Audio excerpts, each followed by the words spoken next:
Hey folks, this is the week one content video. I want to talk to you a little bit about big picture things to look at throughout the semester and in the medieval period as we're starting with Old English poetry and kind of moving through looking at Chaucer up in this first half of the semester. So the medieval period covers the beginning of the English language in the Anglo-Saxon period all the way up to Middle English, which would be Chaucer, which some of you have familiarity with the Canterbury Tales. So a couple of key things that I want you to keep an eye on as we move through the text this semester. First, I'm going to start with this idea of text and context, and you'll see that they're kind of in a relationship with each other because especially in a historical setting, sometimes literary texts are the only way we really get good information about what's going on in the world.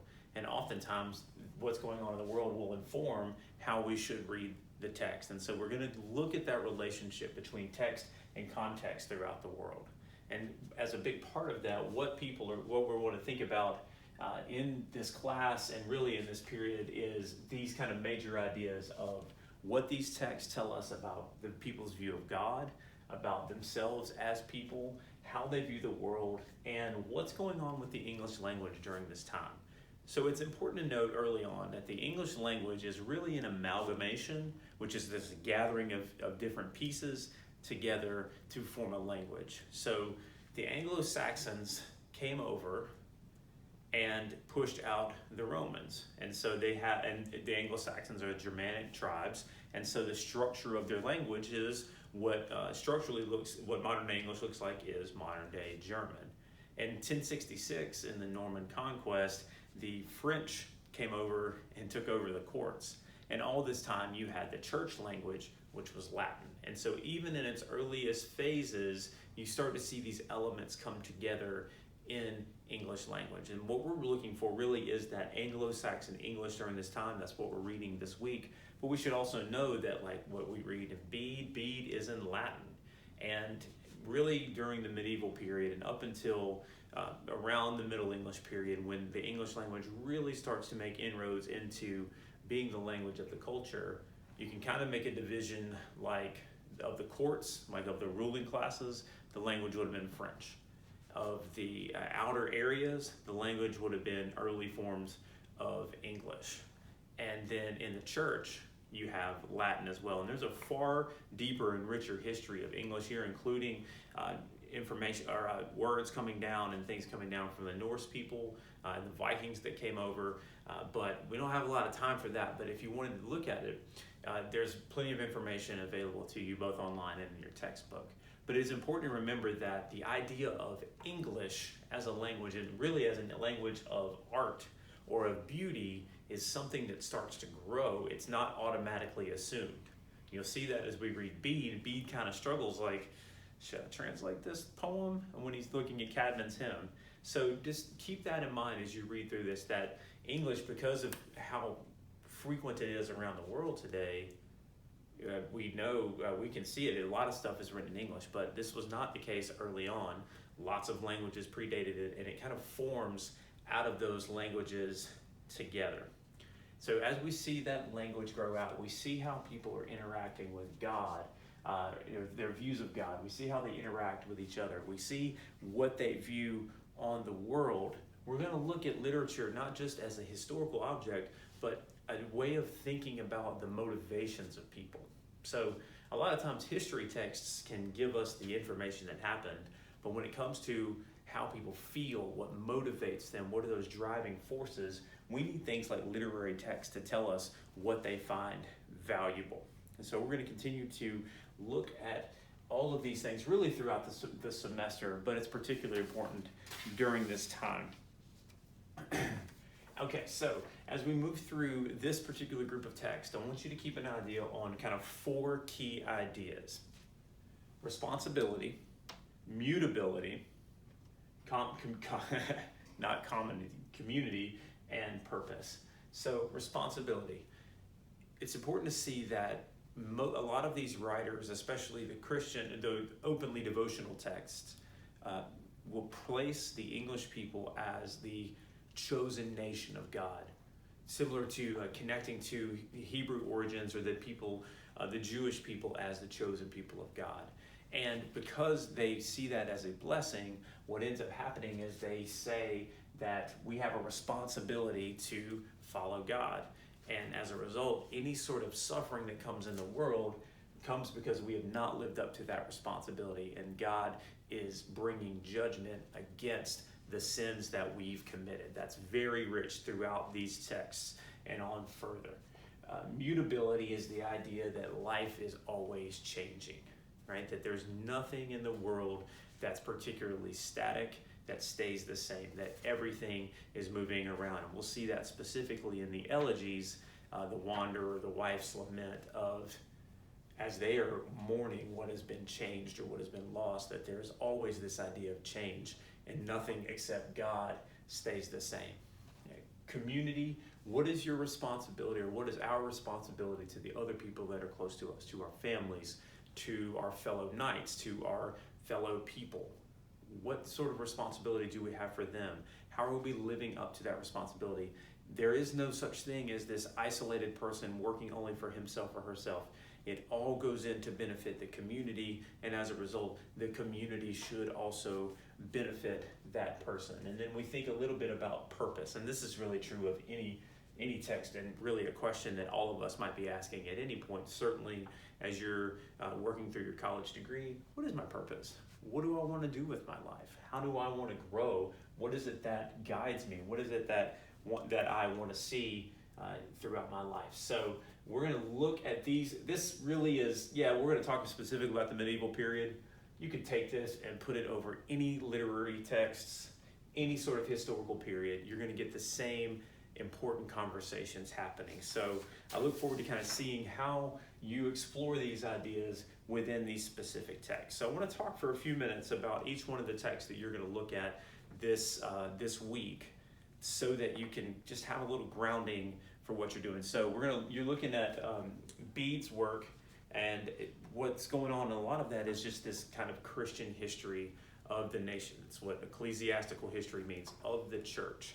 And within that, you see the judgment coming up of God blessed us with this land, we sinned, and now he's punishing us. And certainly as the plague rips its way through Europe, that is a strong emphasis throughout text during this time period, is that God is judging the people because of their sins, and that is one of those ways.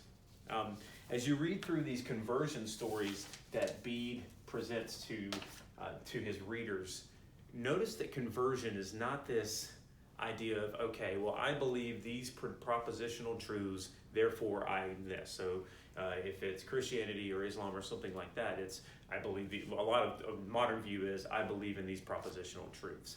That's not how conversion works in much of the world, and specifically not how it works here. Conversion is complete in the heart and the mind, that everything now is dedicated to that, including your own culture. So it is as much the heart as it is the mind in conversion. So I'd love to, I can't write Old English because I can't read Old English. As I mentioned in the previous video, my work is in the English Renaissance, which is a lot closer to modern English than Old English. So I don't want to do disservice to the text by trying to write it up here, but a couple of things to look out for as you're reading these poems. And as you can kind of see, and I put some of the Old English version of Caedmon's hymn in there. You'll notice that they have a tendency to repeat ideas over and over again. So in the couple of lines that we have from Caedmon's hymn, now we must honor the guardian of heaven, the might of the architect and his purpose, the work of the Father of the glory. Notice how there's pairs off, and that's this idea of we're going to repeat the same idea in a couple of different ways to really cement home the point. So guardian of heaven links to might of the architect, and his purpose also the work of the Father. And as you're thinking about this text in particular, it does point to a couple of things. One, the role of dreams, and two, the role of miracles. And that plays into the dream of the Rood also. But think about, with Bede, here is a person who can't sing. He is illiterate. He cannot perform in the hall. And then God grants him the gift to actually be able to do that. And so that's a miracle of God bringing inspiration to create art that worships God. I'm sorry, to Cadman, not to be, that creates that art. And then we see that sort of miraculous things happening throughout. When you go on to The Wanderer and the Wife's Lament, focus specifically on these two ideas of mutability and community. So both the wanderer and the wife lament the loss of community. Sometimes it's personal, right? The wanderer talks about his Lord, right? The goal-giving Lord. The wife talks about her husband. But it's important to know that they both feel abandoned. That's what the context of this poem is. We feel like there's a breaking down of their relationships, and it's pretty painful. You read this and you can kind of feel what that heart is like. So there's the wanderer says at one point, "Where has the horse gone? Where is the rider? Where is the giver of gold? Where are the seats of the feast? Where are the joys of the hall? O bright cup, O brave warrior, O Gloria, O the glory of princes. How the time passed away, slipped into nightfall, as it had never been." Now, if you've seen Lord of the Rings, there's this little moment where Theoden, the king, says, "Where is the horse? Where is the rider?" It's also in the books, and this is Tolkien kind of showing his knowledge of Old English texts, and so it's something that still progresses forward to the day. But you can hear in The Wanderer saying, "I used to have that community and those resources. I don't have them anymore." And you can get into that deep sadness of what does life look like when mutability destroys community, and what's left?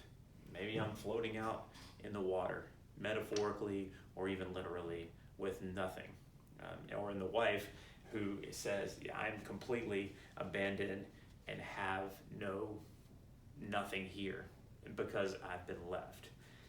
As you read through those texts as well, take a look at what they might be thinking. So all of these, or many of these texts, are written with a rhetorical purpose. What is the text trying to do? What is it trying to prompt people to do?